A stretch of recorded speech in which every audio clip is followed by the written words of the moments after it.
যে মতুয়াদের প্রোগ্রামে গতকাল যার কথা বলছেন বা যিনি অভিযোগ করেছেন তিনি গেছিলেন, তিনি যাওয়ার পরে সেখানে মতুয়াদের যে ডঙ্কা, সেই ডঙ্কা বাজছিল। সজল ঘোষ বিজেপির নেতা যার কথা বলা হচ্ছে, তো তখন ডঙ্কা বাজছিল। তো মতুয়া সংঘের যারা কর্মকর্তা আছেন তাদের নিয়ম বা রীতি অনুযায়ী তারা ডঙ্কা বাজাচ্ছিলেন। তো ডঙ্কা বাজানোর ফলে সে শুনলাম যে প্রণাম করেছে মন্দিরে, তারপরে সে বক্তৃতা করতে পারেনি। সে বক্তৃতা করতে না পারার ফলে তার মধ্যে একটা বিরূপ প্রতিক্রিয়া হয়, যে ওর সন্দেহ হয় যে স্থানীয় তৃণমূল কংগ্রেসের কর্মীরা বোধহয় ওকে বক্তৃতা করতে দেয়নি। এর থেকেই ঘটনার সূত্রপাত। ও যখন ক্ষোভে ফেটে পড়ে তখন বক্তৃতা করতে দেওয়া না দেওয়াটা সেটা হচ্ছে মতুয়া সংঘের কর্মকর্তাদের ব্যাপার। তো ও ক্ষোভে ফেটে পড়ে, তার বিরূপ প্রতিক্রিয়া তৈরি হয় এবং ও অসংলগ্ন কিছু কথাবার্তা বলে বলে আমি শুনেছি। পরবর্তী পর্যায়ে ওর অসংলগ্ন কথার প্রতিবাদ জানায় আমাদের দলীয় কিছু কর্মী। এটুকুনি ঘটনা, এর বেশি কিছু হয়েছে বলে আমার অন্তত জানা নেই। সজল ঘোষ অসংলগ্ন কথা বলার প্রয়োজন ছিল বলে আমার মনে হয় না, সেটা না বললেই ভালো হতো। তিনি একটা মন্দির দর্শনে গেছেন, যেতেই পারেন, মন্দির তো সকলের। দীঘার জগন্নাথ মন্দিরেও তো বিজেপি নেতা দিলীপ ঘোষ গেছে, তো তিনি গেছেন, এটা ভালো মনের উদয় হয়েছে, ভগবানের প্রতি বিশ্বাস জন্মেছে। তো এখন বিরূপ প্রতিক্রিয়া যদি ওনার মধ্যে হয়, তার হয়তো পাল্টা কিছু হতে পারে।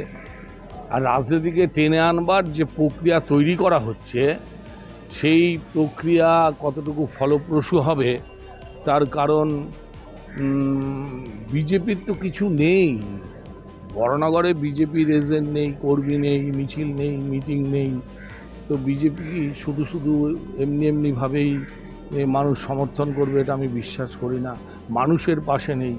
আমরা তো সাধারণের পাশে দাঁড়িয়ে সমস্ত রকম মানুষকে পরিষেবা দিচ্ছি, সহযোগিতা করছি, দায়িত্ব পালন করছি। হঠাৎ করে এসে যদি কোনো মন্দির প্রাঙ্গণে অসংলগ্ন কথা কেউ বলে থাকেন, সেটা অন্যায়, সেটা না বলাই বাঞ্ছনীয়। ওখানে গতকালকে আমি নিজেও গেছিলাম ওই মতুয়া সম্মেলনে, ওনাদের সাথে কথা বলেছি বা ওনাদের সাথে ওনাদের যে কার্যক্রম ছিল কার্যক্রমে অংশগ্রহণ করেছি। আসার পথে আমার গাড়িকেও ঘিরেছিল। তো যদি এরকমই হয়, যদি অন্য কেউ করিয়েছে, ওই তৃণমূল গুণসগুলো যারা মদমাতাল, যারা মদ খেয়ে মাতলামি করে, এই ধরনের লোকজনই তৃণমূলের যারা আছে তারা আমার গাড়িও ঘিরেছিল। এবং উদ্দেশ্য এটাই, কিছুই না, হেনস্থা করা। এবং হেনস্থা করে ওদের যে স্লোগান, জয় বাংলা করে স্লোগান দিচ্ছে, ওরা নিজেরাও জানে না যে জয় বাংলা কাদের স্লোগান। তো তারা সেই স্লোগান দিয়ে বিব্রত করা।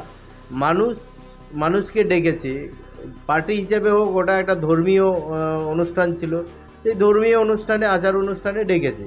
তো সেখানে তো যে কেউ যেতেই পারে।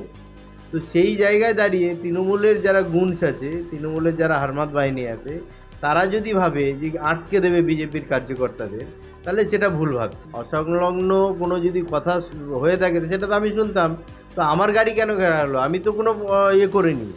তো সেই জায়গায় দাঁড়িয়ে ওখানে যারা ছিল ওই তৃণমূলের মাতাল বাহিনীই ছিল, আর তারা এই ধরনের আচরণ করেছে।